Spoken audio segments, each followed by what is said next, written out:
Oh my gosh. Hey beautiful people, welcome back to another video. My name is Shaylynn Denise. Welcome. So today I'm going to be talking about the pros and cons of wearing wigs. So as many of you may have noticed, wigs are a thing, honey. They're having a tremendous moment. Hold on. A lot of people wearing wigs. Black women, brown women, white women, pink women, yellow women, black, gray, whatever. All types of women and men are wearing wigs. And today I'm going to discuss the pros of wearing wigs, the cons of wearing wigs, and everything in between. So make sure that you're subscribed to my channel and let's get right on into it. Okay, so like I said, wigs are having this huge moment right now in our society. I feel like so many women are wearing wigs. I know for black women, we've kind of transitioned between having like relaxed hair all the way into wearing sew-ins where you would braid your hair and then have tracks that you would sew on. And now we're having more wigs. So I've never made a wig, but pretty much a wig is like having tracks or weave, and then they sew it onto like lace. I've never made a wig, honestly, but I mean, I've worn enough. They sew it onto lace in the pattern that you would pretty much do on a sew-in, and boom, you have a wig.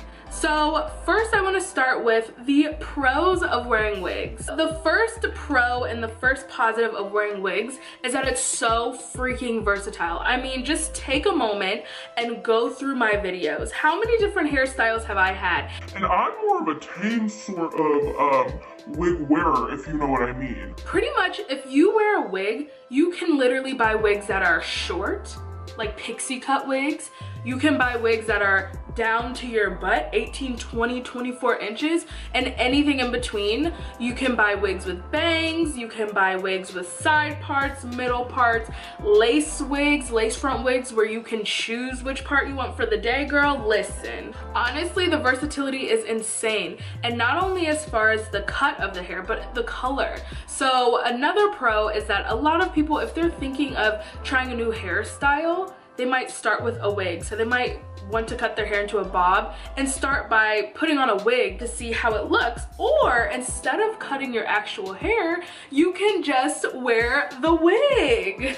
That's the main draw of it, I think, is like, instead of having to commit to a hairstyle, like if you want pink hair, you can literally go out and buy a wig that is exactly what your dreams are. And then you can look in the mirror and be like, wow, what a mistake, and then literally rip it off and go on about your life. Another pro of wearing wigs, especially for black women, is it's called a protective style. So a lot of times we are worried about the health of our hair and how we're protecting it. When you're going about having twist outs every day, or straightening your hair every day, or even just detangling your hair every day, that's actually manipulation to your hair that can break off your hair. It can dry your hair. Just in any way it can damage your hair. So that's why a lot of black women like to wear protective styles, you know, especially under a wig. Braid up your hair or twist up your hair and keep it that way for at least a day, at least 2 days, but at most months or weeks.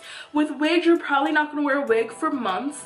At least I hope that. That's like my go-to protective style because I can do it. I don't have to go to anyone and have them do it for me. I can literally put on a wig, keep it on for a week, take my braids out at the end of the week, wash my hair, and do it all over again if I want. Another great thing about wearing wigs is that you can manipulate this hair as much as you want.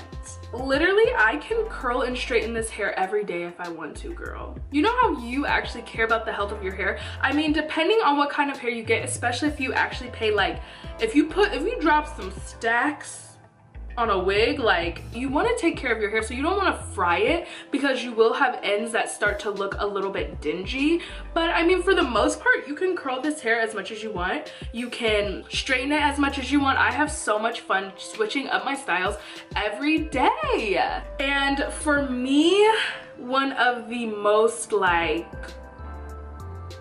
what is even the words? The most, like, the thing that made me just like, oh yeah, I can get with this, is the fact that you can take the wigs on and off. If only y'all knew. If only you guys knew what it was like to have a sew-in. So you get these bundles. It would look like this. I mean, probably not actually because my hair would be out. But you go to someone, they braid your hair up for you and then they sew it on and then it looks all good. And sometimes they put a mesh over it, whatever. But then on that second day, you start to feel that little itch up in there that you just can't get it. You just can't get that spot. And it's only gonna get worse. So literally, like, not being able to really tend to your hair for however long you had the sew-in in, usually probably a month, 2 months, literally you wouldn't have access to your scalp. So if your scalp is itching or if it's like really dry and you just want to put some oil, you really didn't have access to it. But with wigs, what's so amazing is you can literally put it on and then at the end of the night, girl, you can whip it right off and literally live your best life. Whether that's like oiling your scalp, giving yourself your little scalp massages, or just letting it breathe and being able to scratch that itch that has just been waiting for you all day. Ugh. It just gives me goosebumps just thinking about it. And another pro for wearing a wig is how long it can last you. The wigs that I've bought, I don't pay some outrageous amount. Literally, if I buy a wig, I usually buy it when it's on sale of some sort, and so it ends up being no more than, I don't think I've ever paid more than $150 for a wig, and I don't think I've ever paid less than like $90. Because you don't really want to pay, I mean, if you want a quality wig, you don't want to pay probably like $30. I paid $40 for a wig before and it was bomb, except it only lasted me like a month. But anyways, that's beside the point. My wigs usually last me at least a year, and I wear my wigs really frequently. I mean, now I rotate between a few of them, but one wig I've had for, I believe, almost a year now, and it did start to get a little bit of matted. I mean, it was a curly hair. I had put products in it. I was wearing it literally every day for the whole summer. Once I started to feel like, oh, it's looking a little bit dingier, it's a little harder to make it look as nice, guess what, girl? I cut it up to here and now it's a whole new repurposed look. So my money is still working for me.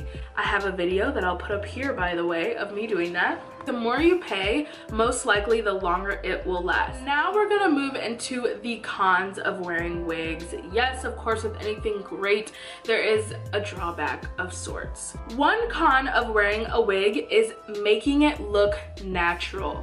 Girl, this is a task within itself. This is honestly like, it's like somewhat of my mission in life. It's so hard to make them look real. And I've had my friends ask me like, why do I feel like your wig is like, why do I look at your wig and I don't see that it's a wig? Like, why can't I tell? And it's like, because you're not supposed to. You're not supposed to tell. And thank you for the compliment while we're at it. If you get a lace front wig, that's like best. If you can get a wig that has lace, because then it's going to look more like your scalp. It's going to be more of a color like your scalp. So that's already a good place to start. But even there, you're not even close to being done. After you get a lace front, it's gonna have extra lace. You're gonna have to dye the knots of the wig because the hair is gonna be tied onto the lace. And so you can kind of see the dark spot, especially if you part your hair, you can see the dark spots. You may have to pluck the hairline or pluck where you're going to part your hair because you don't, like, naturally people's hair is like thinner around the edges. I mean, we ain't trying to play nobody, like, you know, if you ain't got no edges, that's a different story. You're gonna have to try to lay the hair, like you're gonna actually have to part it and curl it and do whatever to actually make it look like, girl, it's a whole process. Look at my videos, honestly. It's honestly a process. That's why a lot of people don't even fool with it and they go to the hairstylist who can actually install it for you and do all of that, make it look good. But girl, you're gonna be paying a pretty penny. At that point, you're going to be paying for the actual hair and the installation, which can get pretty pricey. Another con about wearing wigs is Another con about wearing wigs is having to apply gel or glue. You will have to apply gel or glue to have it stick onto your hair if you do want it to be more secure. Of course, you could just use the combs in the wig, or you could use like an elastic band, but honestly, I need security in my life, okay? I got trust issues. What if my hair gets caught in the back of my book bag, slides out? Like, I personally can't do it. So I put on gel. I use Got2b gel to secure my wigs, but it does get a little messy when you're trying to take it off. I mean, luckily with Got2b you can use water, but I don't like the way, like sometimes I feel like when I'm taking my wig off, I may be damaging my edges. Like, your hair has this hard product on it, so I have to be extra careful not to damage my hair or damage any part of my hair that has that glue on it. And then lastly, another con in my opinion of wearing wigs is having to lay your actual hair down underneath the wig. This I've come to terms with. The flatter and the more like tight you make your base, the more realistic your hair is gonna look. Some people are kind of lazy and they'll literally just like put their hair in a bun or something and not really lay it down and then put a wig on top, and then it's literally up to here. If you actually take time to twist or braid your hair properly underneath your wig, it's going to look a lot better. It's gonna look a lot closer to your scalp and like it's actually coming out of your hair. So that's another con, is having to know how to flat twist or how to braid your hair to make it look good, or you're gonna have to just like slick it down and kind of hope. Alright guys, so I hope that this video was informative for you guys, and now you have grown an even bigger appreciation and love for wigs like I have. If you have, please give this video a thumbs up. Make sure that you're subscribed to my channel, and I'll see you guys in the next video. Bye!